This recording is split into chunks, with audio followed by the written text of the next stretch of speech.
जब तक भगवती राधा रानी का बुलावा ना हो तब तक कोई श्री ब्रज में आ नहीं सकता।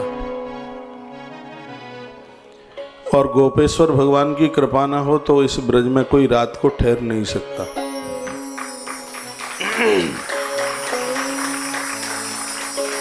आपको लंबे समय तक श्री ब्रज में वास मिला है तो समझ लो महादेव की भरपूर कृपा है।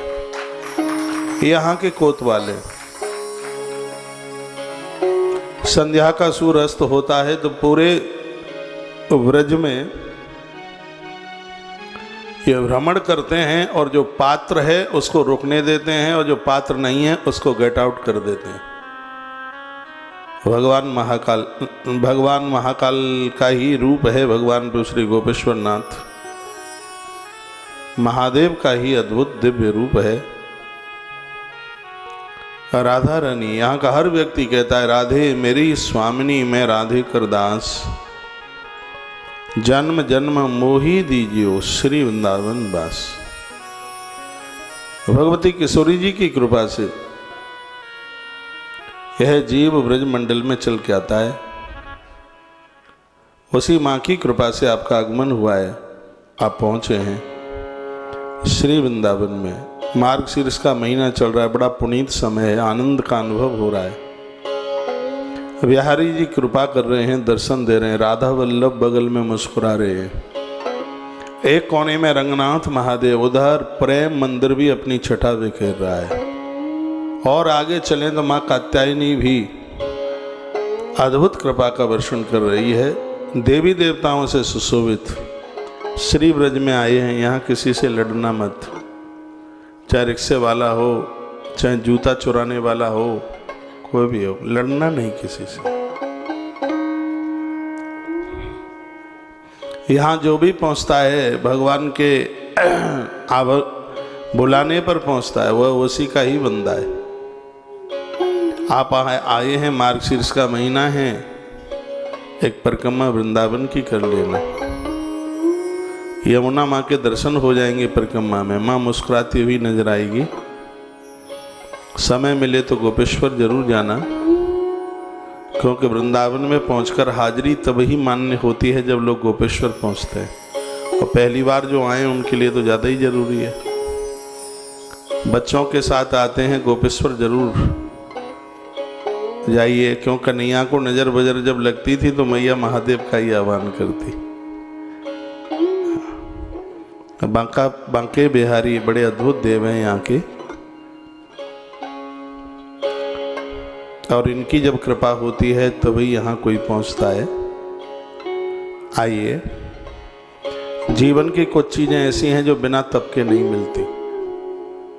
क्या क्या नहीं बिना तपस्या से मिलता, क्या क्या है वो ऐसा सुन लीजिए। भोजम भोजन शक्ति शरति शक्ति वरांगना, विभुदान शक्ति शानाल्पस्य तपसा फलम। तपस्या होगी तो इतनी चीजें मिलेंगी। क्या तप होगा तो शाकाहारी भोजन मिलेगा। तपस्या के बिना तो वह स्त्री पुरुष मांसाहारी हो जाएंगे। कभी भी अनुभव करके देख लेना, ठीक से अनुभव करके देखना। जो मांसाहारी हैं वो क्रोधी स्वभाव के होंगे, झगड़ालू होंगे, लड़ाकू होंगे, और सबसे बड़ी कमी है संशय करने वाले होंगे। वो स्त्री के ऊपर संशय, माता पिता के ऊपर संशय, गुरुजनों के ऊपर, वो संशय ही वाचक उनका जीवन होगा। स्वभाव ठीक नहीं होगा, बढ़िया नहीं होगा, झगड़ालू होंगे, क्रोधित होंगे। बड़ी सुंदर बात कही है कि आप शाकाहारी हैं, इसका मतलब है कि आप पूर्व जन्म के बड़े तपस्वी हैं। तपस्या है, आदमी तपयुक्त जीवन जीता है, उसके अंदर कोई किसी भी प्रकार का नशा नहीं होता। यह उसकी तपस्या का प्रभाव है। और किसी भी प्रकार का कोई नशा नहीं है तो भगवान का धन्यवाद कीजिए, आप तपस्वी हैं।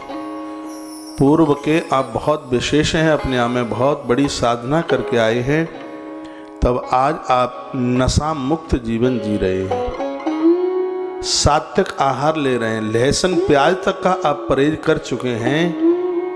इसका मतलब है कि आपके पास तपस्या है। आप एक बार कथा सुने चाहे 1000 बार कथा सुने, इस व्यासपीठ की हर कथा आपको नवीन लगेगी। पुराना शब्द यहां से रिपीट ही नहीं होता। कितनी भी बार आप सुनिए, बड़ी अद्भुत बात है, बड़ी मजबूत बात है, वजनीक बात है ये। क्या के भोजन शक्ति रति शक्ति वरानना विभूदान शक्त्यस्य नाल्पस्य तपसा फलम। तपसा फलम, ये तपस्या का फल है कि हम और आप शाकाहारी हैं। ये तपस्या का परिणाम है, तभी हम शाकाहारी बन सकते हैं। शाकाहारी जीवन होगा तभी तो भजन में मन लगेगा। रावण एक बड़ी सुंदर बात बोल के गया, सुपन खाने का भजन कर भाई, नहीं तो स्थिति खराब हो जाएगी। तो ये बंदा क्या जवाब देता है, क्या कहा इसने, ये चौपाई मानस में आपने पढ़ी होगी, मैं भजन नहीं कर पाऊंगा क्योंकि मेरा भोजन सात्विक नहीं रहा। भजन नहीं होगा यदि तामसी वृत्ति होगी तो, और भजन नहीं होगा तो कल्याण कैसे होगा। तो बड़ी तपस्या से, जन्म जन्म की तपस्या के द्वारा, एक दिव्य चरित्र के द्वारा ही व्यक्ति शाकाहारी हो सकता है। आप शाकाहारी हैं, हमारा ग्रंथ कहता है कि आप तपस्वी हैं। बिना तपस्या के सात्विक भोजन नहीं मिलता। बिना तपस्या के बाबाजियों की रसोई का भोजन नहीं मिलता। बिना तपस्या के मंदिर का प्रसाद नहीं मिलता। बिना तपस्या से गंगा का स्नान नहीं मिलता। बिना तपस्या से 4 धाम की यात्रा नहीं मिलती, और बिना तपस्या से मुक्ति भी नहीं मिलती। सब तपस्या का प्रभाव। हमें पता होता है कि आप तालियां बजाएंगे, लेकिन इतना नहीं पता होता कि इतनी कंजूसाई से बजाएंगे। और सर्दी में तो ताली बजाने का और ज्यादा आनंद है, ठंड में गर्मी लगे, बस बस बस। तो ये बात जीवन पर्यंत याद रखिएगा। सात्विक आहार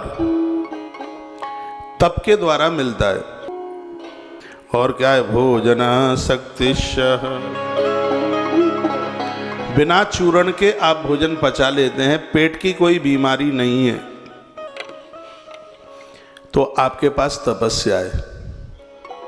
आपको मालूम है 2 चीजें पेट से पैदा होती हैं, क्या क्या है, ज्ञान झरोखे में पूछ लेंगे किसी दिन। पेट से 2 चीजें पैदा होती हैं, एक है बीमारी और एक है बेईमानी। तो जिनके पास में ये दोनों में से एक भी नहीं है तो ये तपस्या का परिणाम है।